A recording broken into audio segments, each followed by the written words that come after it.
Hey, everybody. Welcome to another episode of Buzzing About Romance. This is our Wednesday night book club styling sip and discuss episodes. I am Becky, and joining me for this episode is Jenny. Hi, Jenny.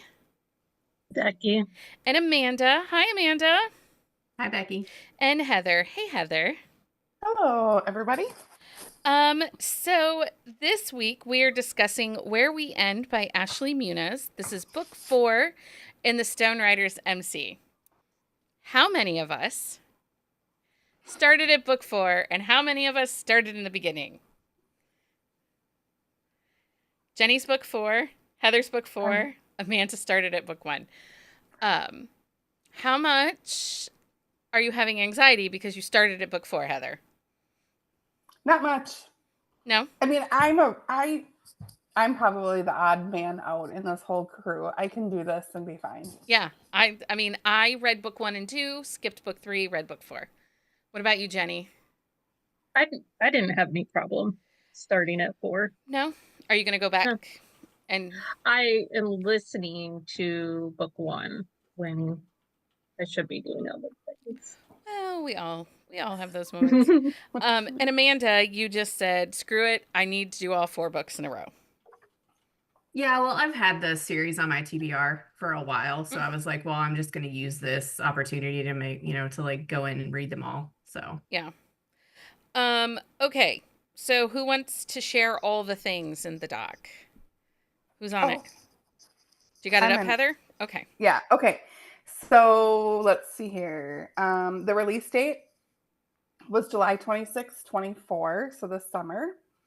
It is Stone Riders MC Book 4. The genre is romance, motorcycle club. The tropes are close proximity, second chance, MC club, childhood friends, small town. I would say like friends to lovers. But they aren't really friendly. I suppose. Third act breakup, no. Put out percentage is 36%. With a flashback, and then 44% is present day. Author notes on page, like trigger warnings would be on page essay, violence, child neglect. This author does a really great job with kind of content warnings, and it is available on Kindle Unlimited, not in audio yet, but I think it's coming. October, it's coming. Yep. What did she call it? Content advisory? I think so. I think so, yeah. Which I felt was so incredibly well done. I agree. And it didn't give any spoilers away. But it's written in such a way that going into that book that there are going to be some tough pieces to this. Yes, and the book opened early enough that you could see it without scrolling back. That was my next question. Where did it open when you opened the ebook on your Kindle? I think it was, I don't know if it was like the first, I think maybe the dedication page is where it opened for me. Nice. Yeah, I think so. Because it's something about all the women. Yeah. Like this is for all the women that are survived or something. Yeah. So that was a really good spot. Hold on one second, guys. I'm a little green on the screen at the moment. Yeah. There, I'm back. You know what else Go ahead. You know what else she does? She has a like motorcycle club terms, which was super helpful. I mean, I've read motorcycle, but I reread it just kind of to re-immerse myself in it.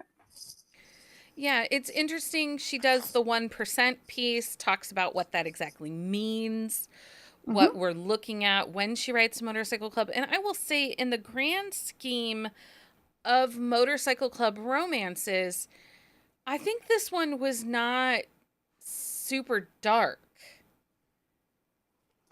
Well, there was, I would tell people maybe not to get too attached with some of the characters because people die on page. Yeah. I think this was the darkest out of the 4. But I mean, there's some darkness. But it's not as dark as like some of the Motorcycle Club books. I don't know. I felt like the way they treated the women was more respectful than we get in some motorcycle club books.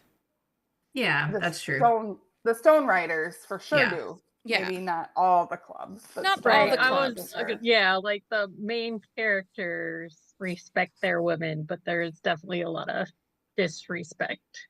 But I didn't even think in the previous earlier books. I mean, they talk about the sweet butts and the girls that kind of get passed around, but it's not the sole focus. Like a lot of the older club members are Yeah. in relationships. They have old ladies. They're called old ladies. Yeah, and I hate that term. I'm like, I Why? love it for some odd reason. See? Do you want like Justin to start referring to you as his old lady? I dare him. First of all, I'm younger, so that won't work. No, I don't know. I feel like they say it as like a term of endearment, right? It is. I don't know. There's something. I don't think so. I feel like a lot of times women in motorcycle club romances are treated like the ball and chain, like they are the thing they are dragging along. But I don't feel like in this book that with Natty, she was being dragged along. Now, she gets kidnapped and there's some violence and things happen. But I don't feel like Silas was disrespectful towards her. Silas wasn't, but she definitely dealt with like the disrespect with Dirk and then Alex. Is this his name? Yeah, Alec and Yeah. But they're the villains. Yeah, but she still had to deal with it. But they're the villains. They're the bad guys. I don't know. And Okay, before we get too deep into this book. So if we look at mafia romances versus motorcycle club romances, typically in the mafia, the women are almost worshipped. Yeah. They are kind of put up on a pedestal, you know, catered to, treated like queens. I mean, even if they're being locked in a room and kidnapped, they're protected, right? Mhm. And oftentimes I feel like in motorcycle club romances, which is where my struggle comes into, the women are often treated like disposable.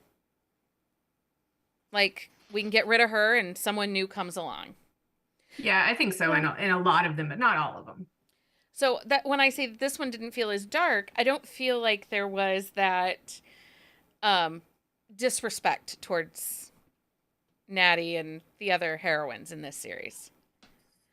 I would agree. I think some of the other men are like obsessed with their old ladies or their women, right? For sure. Yep. For sure. Okay, we are going to spoil this book because There isn't a way not to. you can't talk about this book and not spoil it. So, if you haven't read this book and you prefer to not get spoilers, you can fast forward to the last 5 minutes where we'll let you know books that are comparable and if it's a thumbs up or thumbs down. Can also check the reviews on the website and go from there. But for the course of this discussion, we're going to spoil the shit out of this book. So this book picks up as book 3 is ending. Yes. And so for those that didn't read book 3, were you lost here in the beginning as to exactly the Not role? really. Mm-mm. The only thing that you miss is like the epilogue of book 3 is the part where she gets kidnapped. That's really the only thing that crosses over. So if you don't read book 3 and you walk in where she's been kidnapped, that's really all you've missed. It's not even really discussed so much at the end of book 3. And there's a flashback though, so Yeah. you like see how it happens or hear Yeah. Yeah, you get enough information to connect the dots. Yep. So in the start of this book, Natty has been kidnapped by Alec and by Dirk. Fable. Fable. But we do not know, at this point, we do not know what Natty's connection to all of this is. We go in thinking that she's just been kind of living with the Stone Riders under their umbrella of protection, but kind of doing her own thing. Yeah. There are a couple of hints. You get a little more hint that she and Silas have a deeper relationship in book 3, but not a lot. Yeah, you get some breadcrumbs in book Yeah. 2. Yeah. Because some of the characters question, like, why do you keep coming around? Why are you here? The heroine in book 2 kind of puts Silas, on notice. Like, Well, even in like book, because I've only listened to book 1 besides reading book 4. Even in book 1, like they kind of question her, and she's like, which like if you read book 4 first, you're like, she's You lying. know. Yeah. Yeah. She's Yeah. lying. So what did you think overall about Natty as a character? Was she likable? Were you rooting for her? Did you think she played a little too much into the damsel in distress? What are our thoughts on Natty? I liked her a lot, and then that's also because I can see her throughout the series. So in the first 3 books, like she's really a big support, like to the other 3 girls, like Callie and Laura and Penn, like so it was nice to see her finally see what's going on with her and stuff. So I liked her overall. Like I thought, there was a little bit of the damsel in distress and like the fact that she had no idea what was going on with Silas and his mom and like all these like hidden things and agendas that were going, but I liked her overall. Yeah. Heather, did you think she was a weak character, or did you see some of that like quiet strength within her? I saw the quiet strength, especially like when she was kidnapped. And then I think sometimes flashbacks are hard, but I feel like it was really important here to see like how her and Silas matured. And you kind of saw over time how Natty kind of came into her own. She was like, I'm going to take this opportunity that I'm with the Stone Riders and live the life I want to live. Yeah. Jenni, what were your thoughts on Miss Natty? Yeah, I would agree with Heather. Like without those flashbacks, maybe she wouldn't have seemed as strong. Because you kind of see like her innocence get like slowly like go away. I mean, they're not in an ideal circumstance to begin with, but then like she has this situation with Dirk, and like she doesn't seem to really understand what's going on at first. And I was like, really? Come on. But Yeah. yeah, you get to see it like as she gets a little smarter. So this author's writing style has written this whole series with these alternating flashbacks. And that was one of the things I really struggled with in book 1, because for like the first 50% of book 1, we only get the hero's POV in past tense in these flashbacks. We do not get his POV in present tense until almost 60% into the book. I struggle with flashbacks because I don't need you to tell me everything. Sometimes I think some of those flashbacks, because the way this author writes, we get just a couple of breadcrumbs, but it is not enough to make a sandwich. Like, we still are going to have things revealed to us in the present tense. So that flashback just starts to feel like wasted pages. Because, like, we don't learn about what happened to Natty when she was with the Death Riders. Death Raiders. Yeah. Death Raiders. Yeah. We don't learn about that in a flashback. We learn about that in present tense. Yeah. We don't learn that she and Silas are technically married in a flashback. We learn about it in present tense. Pat was like, okay, but you got some my wife moments. How much did you love those, Heather? Love a my wife moment. And he pulled it out at like the right time. I was like, yes. I mean, like, I was like, oh, just like Alec was. Yeah. Like I said, I just kind of struggled a little bit with the flashbacks, because I think they were just so frequent. They are very frequent. That was a lot. Yeah. Mm-hmm. And I would have rather have seen, like, one of the things, and I know that we get what, like the first 25% she's kidnapped and then rescued.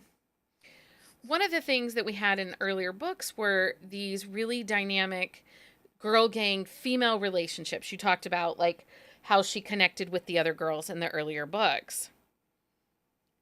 I don't feel like we got that in this book. No, we didn't. Not as much. And I mean, I'm glad they kind of like showed up for her, but you definitely don't get it as much in this book as you did in the previous books. And I felt like that was missing because Natty was such the nucleus of that group, come bake bread with me, and then you had Red and the pieces with Red, like I cried. I I was like, a lot of people die in this book. It was now that I rough. think. Well, It but it was rough. real rough. I cried when she shared that she was experiencing early onset dementia. Yes. And then she gets killed by Fable. And not just her, Brooks too. and Brooks that was too. the part that I was like, oh dear. Like, You weren't out at that part. Was really hard to read. I didn't cry, but I, felt like I should be. So. I was crying. I like had puffy eyes the next day. I was like, oh. Because I think Natty took the opportunity with the Stone Riders to build herself a family that she never had. She really just had Silas and Sasha, right? Sasha. Yes. Those were her only people, and she has this huge family now of people that love and care about her. And she, not only does they love her, she loves them, and like that fulfills her. And I think that's part of what kept Silas away. Was like she finally had what she always wanted, was a family. Yeah. So let's talk about Silas's character arc. I think that at the end of the day, the flashbacks helped him the most because he wasn't completely unlikable. I think if we'd only had Silas in current times, I'd have chucked him out a fucking window. Mm-hmm.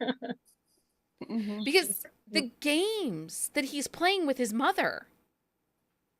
His mom is. She's a piece. She's yeah, a piece of I trash. do not like her. Not I don't even think the flashbacks helped me with Silas. I couldn't get there. You just could not get there at all. I couldn't get there. I did not get enough resolve, of his reasoning for how long this went on. Yeah. Because it's not like something that started even 2 years ago, like when she was 16 years. It's been going on like forever. Like, oh my gosh, get your shit together and just do what you got to do.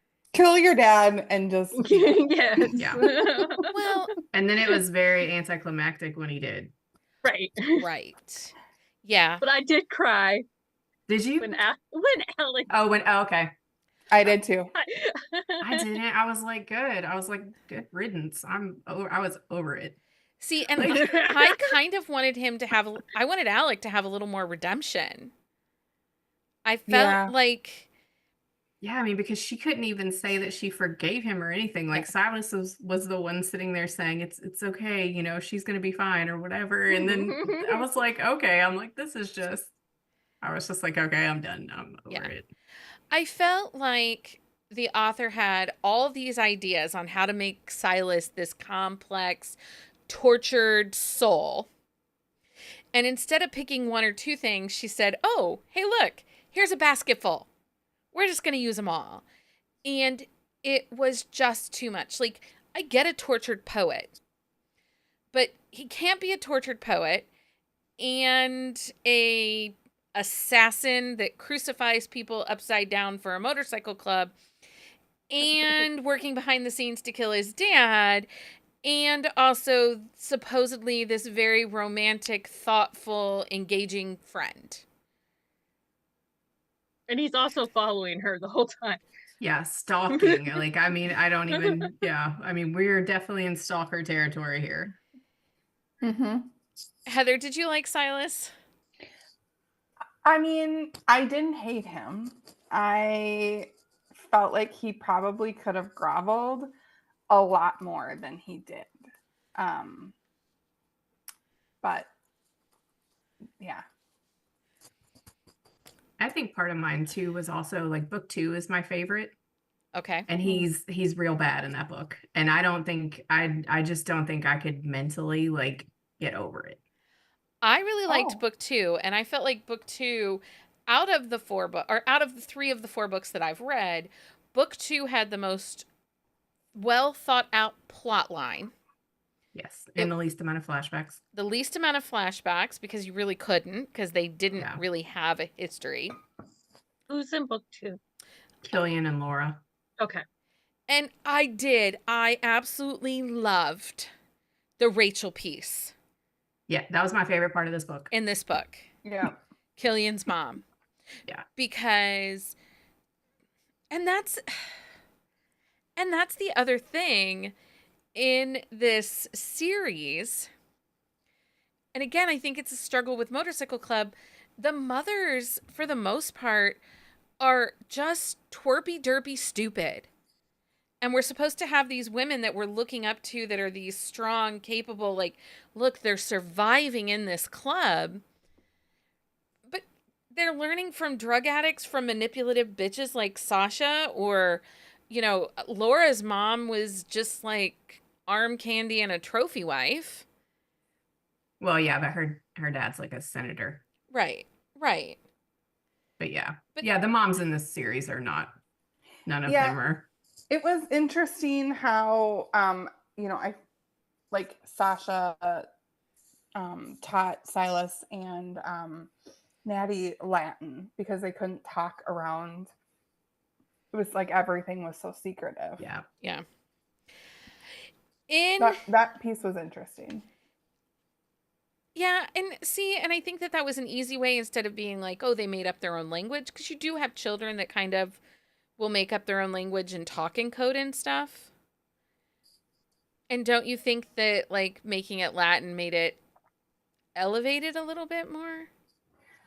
I think that Silas's mom was super manipulative in the sense that she was trying to get him, like, he didn't have two supportive parents. Like, his dad was a jackass, and then his mom was trying to, like, get him to take over his, like, you know what I mean? They were both, like, using him, and it didn't feel great. They're both using him to do their dirty work, and like, I don't know. It would be helpful to know Sasha's point of view, because like she just like uses her body as a weapon and seems to have no qualms about like who she opens it to. Yep. Yes. And she's also just a piece of trash. And I read the epilogue all the way to the end, like I promise I do for these episodes. The bonus epilogue or the actual epilogue? I read all the things at the end of the book until it stopped. I did not download anything. Yeah. Okay. Why are you even letting her in the room with your child? Like, no. And I don't know that the whole, like, I'm going to be a farmer thing fits. Grow some lemons. It would make sense to me. It would make more sense to me if they, like, went back to having a garden and farm and do chickens and do, like, the farmer's market like Natty had done before. Yeah. And I didn't understand the significance of lemons. Did I miss something early in the early pages? I don't think so. It was, he stumbled upon this house and the caretakers or whatever, like he was picking lemons for them. And I think that was the only reference as far as I can tell. There were a couple times when Lance, that was his second command, right? Yeah. Said like, you smell like lemons. So you're like, dirty, but you smell like lemons. What's going on? Yeah. Okay, I missed that. I missed that, but okay, here's my other thought. Do lemons grow in Virginia? Actually, I meant to look that up and I forgot. This is the hill country of Virginia too. Like, we're not talking on the shore. We're talking in the mountains. That's a good question. It says in greenhouses. But not an orchard full of lemons. It does not appear so according to Google. Yeah. Yeah, they're grown indoors. Yeah, because it's not warm enough. Well, yeah, I wondered and I meant to look it up and I totally forgot. Well, I just looked it up and you cannot grow them in Minnesota. We cannot grow lemons in Minnesota, just so we all know. I just thought that it was like, okay, I don't really think of Virginia and lemons. Apples, maybe. Yeah.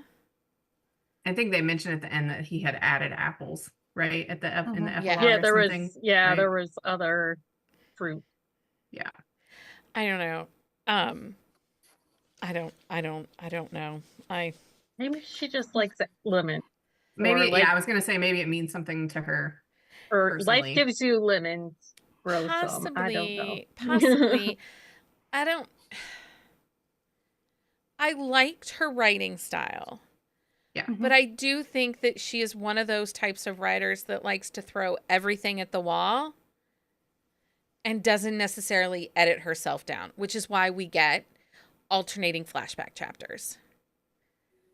Because she doesn't know how to tell the story in a Yeah. way that shows us through banter, conversation to give us that history we needed. Did we need the frog pond hunting scenes? No. I mean, Did one or not. two of the wardrobe scenes made sense, right? So that we could understand Yeah. how much danger. But I think you could have written that in a prologue or one flashback scene.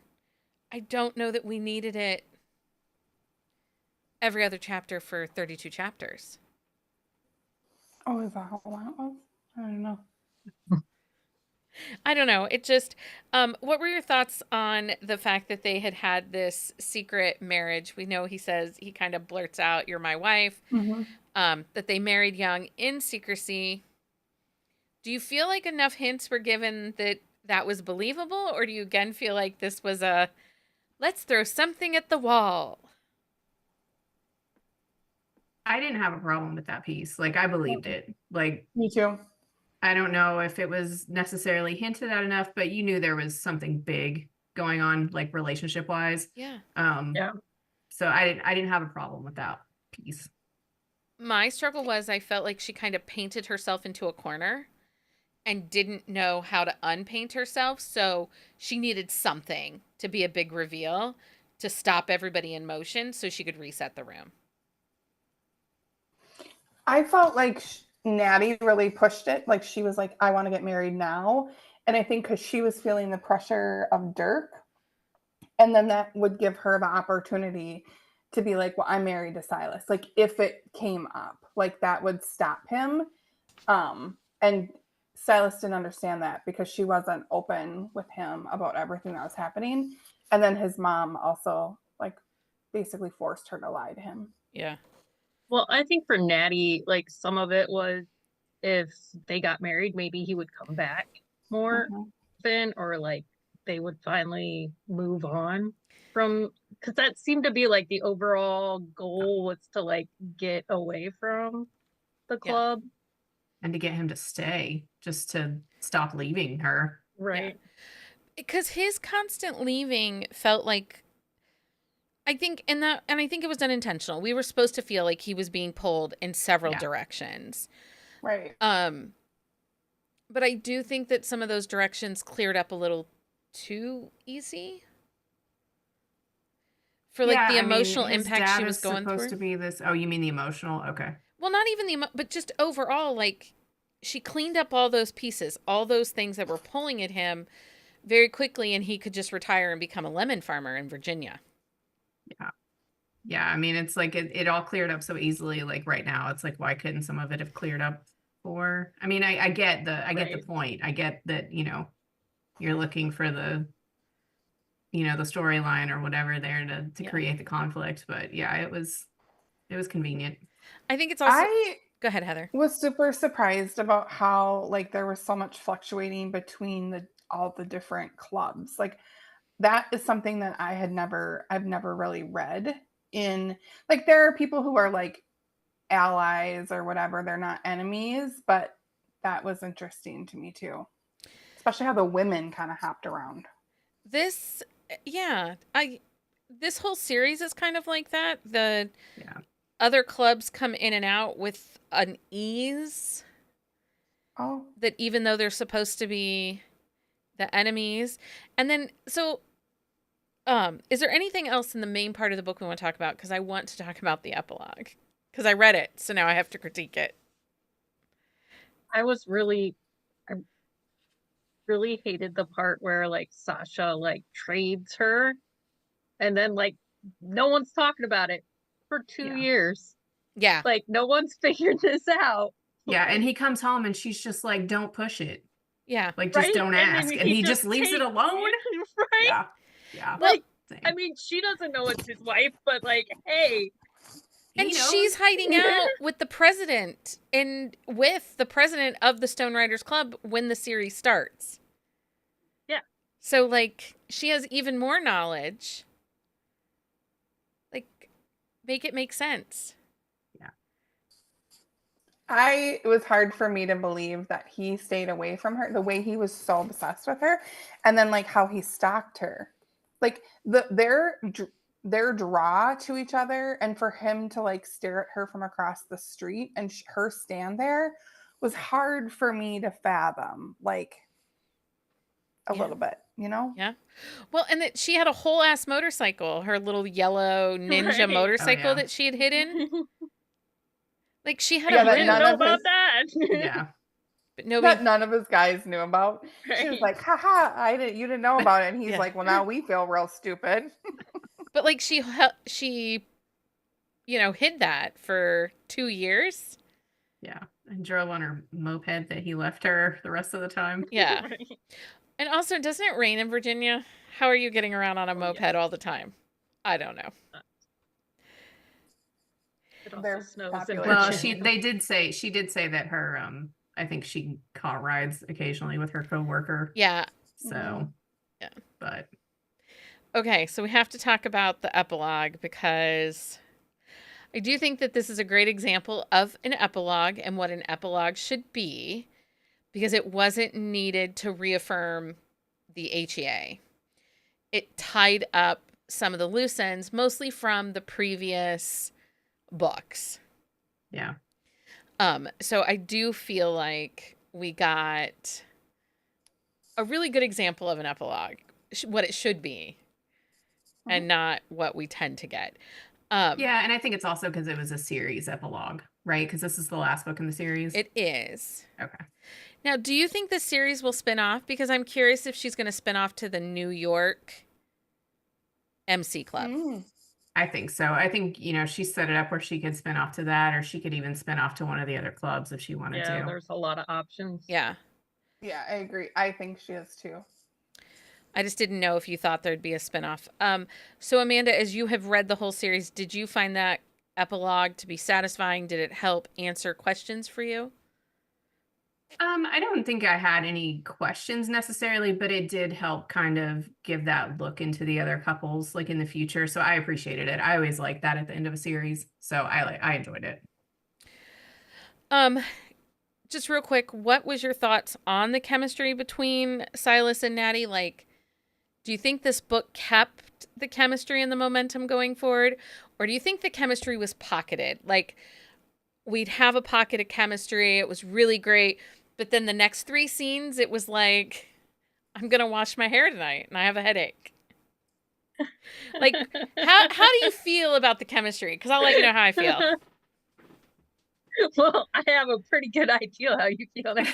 I thought about it. I just think the chemistry between the two of them was very inconsistent. I would agree. Like, and he definitely seemed obsessed with her from the start, and then she kind of didn't get it. And I'm like, really? Like, how dumb are you? But he's so obsessed that he's not even trying to talk to her in any way or get, like, he's supposed to be this amazing poet and they have this special spot. Why is he not leaving her notes? Yeah. Or have a burner phone or something. Yeah. Something just to continue with that moment. Does that make sense? Heather's all like, Yes. guys, they I did think the it sex. does. It's great. I agree. I couldn't understand the 2-year separation of not. Yeah. I mean, they No know how to. communication. They know how to speak and write in Latin. Right. Let's use Yeah. that. Yeah.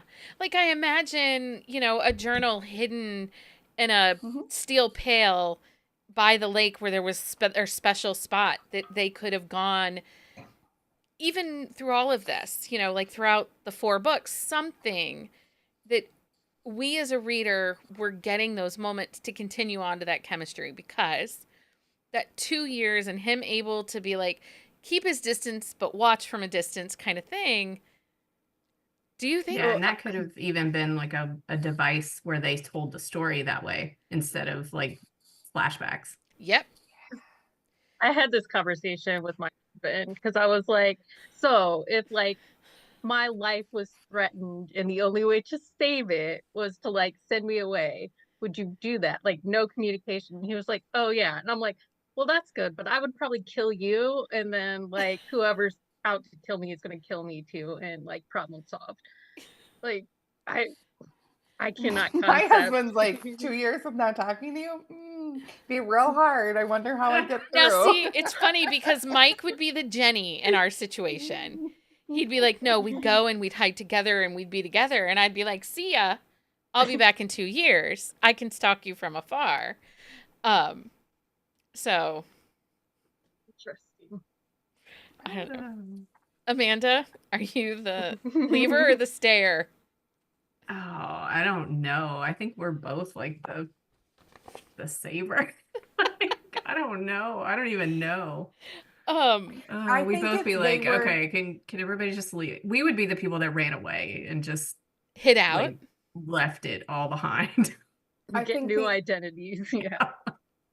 I think the other piece that really, maybe for us as adults who are older and wiser and have lived experience, it's different for us because they were young. I mean, Yeah, got they're really married at, young. like they're Yeah. super young. Yeah.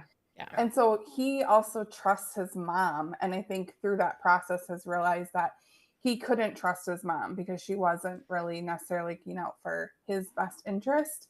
She was playing a game. Yeah. Yeah. She is a piece of shit. Okay. Is there anything else in this book that you would like to talk about before I make you tell me thumbs up, thumbs down? No.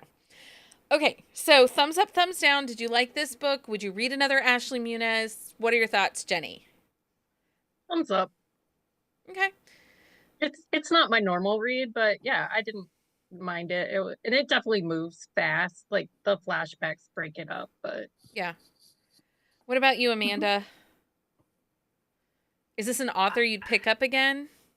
I will read stuff from her again, but I'm gonna give this one a thumbs down. Okay. I could have not read this and been fine. I didn't. I think I probably like did myself a disservice reading all three of them before this one, because I had a favorite, obviously, and I didn't really like Silas. Yeah. And I think right now too, so I will also caveat this that I am not really in a place like mentally to read something with this kind of emotional darkness and damage right now. So I think that's probably also pushing my thumbs down. So just, there's But a it's caveat with valid. that. It's valid Yeah. because, many of us are mood readers. Many of us, Yeah. current life and circumstance can affect us. And I absolutely feel like the thumbs down is valid, particularly because you had read the previous books. So you saw Yeah. potential, but then to read this with a character that really needed some redemption, Yeah. we did not get redemption. Yeah. Heather, what are your thoughts? Thumbs up, thumbs down? Would you read Ashley Munoz again? Yeah, I would give it a thumbs up. I don't think I could binge this series. I feel like this was very thick. Like, I don't know how to explain it. Like, it's very emotionally thick and sort of dark. It's heavy. It's And heavy. yeah. I could not binge this series. So I think that I would go back, but I don't think I could read them consecutively. I will say Ashley Munoz does like to play with emotion. I read the one book that was the small town widow book that she did, and again, deals with some heavy topics and a lot of emotion. And I'm actually with Amanda on this one. This was a thumbs down for me. I actually felt like this was kind of a disappointment to the end of this series because, like her, I didn't read book 3, but I loved book 2. Yeah. And I feel like it was just so incredibly well done, and there were less flashbacks, and I think that that's the key for me. I never want to say that I'm done with an author, right? Like, I try to be really, but it would have to be exceptional, and it would have to be someone saying, oh my God, this is the best book. You got to read this. I think to have me pulling that trigger. especially if we're going to see so many flashbacks, because the other small town book I read of hers was full of flashbacks. Oh. And I think that that's part of her writing style, and I don't think she Mm. does it well enough to make it her writing style, in my opinion. Like, I This don't. was my first book by her. So Yeah. Same. So I think because Heather and I like came at it from a different perspective. Right. So mhm. yeah. Yeah, you both just came into it at book 4. It was what it was. But after having, just for me, 2 previous books of nothing but alternating flashbacks to present time, it was a lot. Yeah, and even for me, like book 3 was, I didn't enjoy book 3 as much as I did 1 and 2. Yeah. So it was like it was a steady decline for me. So I liked book 1, I loved book 2, and it started to go downhill for me with book 3. Yeah, and I just was not invested in the characters in book 3, so I didn't pick it up. No. But if you did like this book, or you're trying to dabble a little bit into Motorcycle Club, we have a couple books we think you should check out, but also stick around, because in November, we will be back with an episode covering lots of Motorcycle Club romances. But does anybody have any titles they think are comparable that people should check out? I had the Well- I had the Clifton Forge series by Debney Perry. I think if people enjoy the first 2 books in this one, that they would probably really like the Clifton Forge series by Debney Perry. There is an overarching story line with the first, I think, like 4 or 5 books with that series, maybe like 4 books in that series, but then it kind of goes away from it. I really think that Misty Walker's Royal Bastard MC series fits into this. It's a 1%. It's a little dark. There's a lot of violence. There is a lot more power play into that series. So if that power dynamic is not something you're into, that would not be a series for you. If you don't care if your motorcycle club ever drives a motorcycle, then Jenni and I think you should check out Tarnished Angels by Emma Slade. They might in other books. In book 1, but they do not in the first book. The Twisted Rose series by Eva Simmons, it's MC adjacent, but they actually ride motorcycles. And it kind of has that family dynamic and that history, and there are flashbacks in that book, but it's well Emma done. Slate. That Emma Slate one's not very spicy though, right? No, it was pretty spicy. Was it? I was just The Savage Kings is a really great series by Lane Hart and D.B. West. The audios are actually really good also. So if you're an audiobook person, Kristen Allen has a bunch of series. So she has like an Iowa series, I think, but she has a Texas series. And she has audiobooks that are really good too. And I really like her. I'm reading, Leah and I are getting ready to do a quick shot on one of Rebecca Sharp's in the Vigilantes series. And they're a motorcycle. Are those all bikers? What?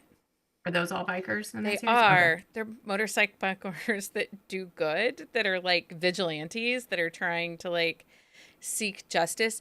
I'm really impressed. I have the audiobook that I'm doing, and it's really well done. So there's that. Shell Bliss. Jeannie St. James also has some good ones. Yeah. She does. Shell Bliss also has some Motorcycle Club books. Okay, like we said, make sure you come back. If you enjoy MC books, come back and visit us in November. We'll be all about motorcycle clubs. We have a whole episode. Okay. Make sure you join us on Sunday. We are going to talk about rom-coms and the fish out of water trope. I think it's just Jenni and I. But we're going to break down rom-coms and fish out of water. Which, if you think about some of like your favorite TV shows, like if you loved Schitt's Creek, then Fish Out of Water is something you would like. So we're going to talk about that and a little bit of kind of some comp titles and such for the idea of Fish Out of Water. Next Wednesday, we're back with our buzzing book club pick, The Brazen One by Daisy Jane. this Saturday is book club. I have to tell you the funniest story, you guys. So, Oh, like the week before book club, the Sunday before book club, I always send out the email with the drinks, and all the rules just to remind everybody, right? I got the sweetest email back from Daisy Jane. She was like, "Oh my God, I'm so excited. I cannot wait to hang out with you guys. Also, can I share these drink recipes because these are amazing?" And I'm like, sure. Like, sure. She's like, "I'll credit you." I'm like, I don't care. It's fine. I've been making up drinks for 4 years. And this is the first time that an author was like, "Oh my God, I can't wait. I love all these drinks." So, That's fun. and friends, she can write the spice. she does have some spicy books. That DNF series. Whew. Anyway, kinky, sexy, super spicy, not a lot of plot. Sometimes you don't need plot, Becky. I understand. Sometimes you just need, I mean, I why like the plot, but why are we wasting the pages on character development? Nobody's got time for that. Okay, I didn't say I really am not sure. So I read the Brazen one. Have you guys read it yet? Mhm. I'm Yeah. really not 100% sure how we're going to do a whole episode because there's a lot of spice. Again, I don't see a problem with it. We will be critiquing sex scenes next week. Well, that's the other thing we have to tiptoe quietly around. Yeah. Mhm. I say we just be out loud and say all the words outside. Okay, so if you join us, make sure you're here Sunday night at 9 o'clock. Come back on Wednesday at 9 o'clock. We're going to talk about The Brazen One by Daisy Jane. We're super excited. For a list of books talked about on this episode, please visit our On the Shelf show notes at buzzingaboutromance.com. You can find the current list of books that we are reading for our upcoming Wednesday episodes on the website.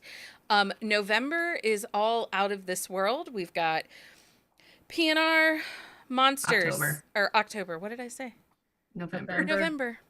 If you we have to hit October 1st. October 1st. November's lineup will be announced October 1st, but you can vote for your favorite beard over on our website right now. I think that closes at the end of the week.